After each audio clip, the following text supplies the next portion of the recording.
Injury কাটিয়ে শ্রীলঙ্কা সফরের স্কোয়াডে ফিরতে চান তাসকিন আহমেদ। ইংল্যান্ড থেকে বিশেষজ্ঞ চিকিৎসক দেখিয়ে শুরু করেছেন পুনর্বাসন প্রক্রিয়া।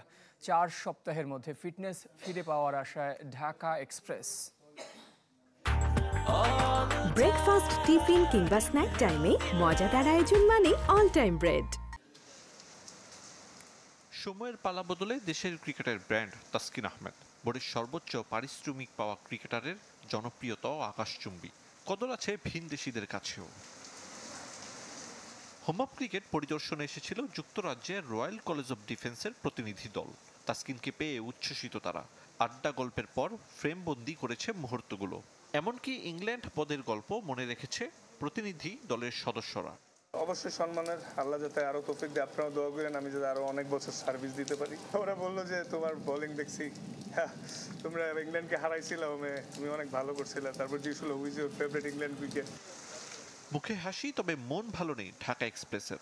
বাপায়ের গোড়ালির সমস্যায় আরব আমিরাত সিরিজ মিস, এমনকি পাকিস্তান সফরেও যাওয়ার সুযোগ নেই।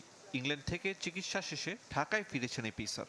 জানা গেছে সার্জারি করাবেন না ঢাকা এক্সপ্রেস। আশাবাদী জুনে শ্রীলঙ্কা সফর নিয়ে। এক্স্যাক্টলি কবে ব্যাক করব এটা তো পার্টিকুলার ডেট বলাটা ডিফিকাল্ট, বাট সোফার যেটা আমাদের টার্গেট ইনশাল্লাহ সামনে শ্রীলঙ্কা সিরিজ থেকে।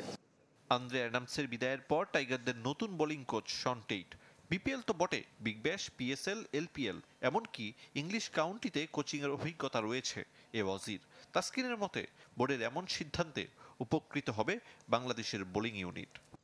ও রিসেন্ট টি-20 ইরাতেও খেলেছে, বড় বড় ইভেন্ট খেলেছে, তো ওর আইডিয়া হবে। আশা করছি ওর এক্সপিরিয়েন্স আমাদেরকে হেল্প করবে। আসলে ন্যাশনাল টিমে এসে একটা বলারকে খুব বেশি হেল্প করার তেমন কিছু থাকে না, জাস্ট গেম অ্যাওয়ারনেস আর ছোট টেকনিক্যাল ইস্যুস।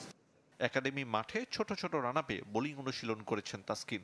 পুনর্বাসনের অংশ হিসেবে শেষ করেছেন 5 সেশন। অনেকটা নীরবে নিভৃতে নিজেকে ফিট করে তোলার চ্যালেঞ্জ এই স্পিড স্টারের। আরিফুল ইসলাম, চ্যানেল 24, ঢাকা।